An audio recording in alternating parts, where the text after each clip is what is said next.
Welcome to my Shariful kitchen equipment. চলো বন্ধু, আজকের ভিডিও শুরু করে। আর আজকের ভিডিওর মূল বিষয় হলো স্ন্যাক্স কাউন্টার।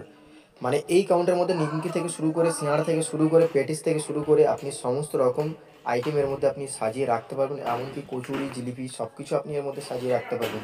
তো আপনাদের যদি এরকম কাউন্টার পছন্দ হয়ে থাকে তো ডিসক্রিপশন বক্সে নাম্বার আছে এবং ভিডিওর উপরে নাম্বার আছে, নিয়ে যোগাযোগ করতে পারো এবং অর্ডার করতে পারো। আর ভিডিওটি প্রথম থেকে লাস্ট পর্যন্ত দেখতে থাকো।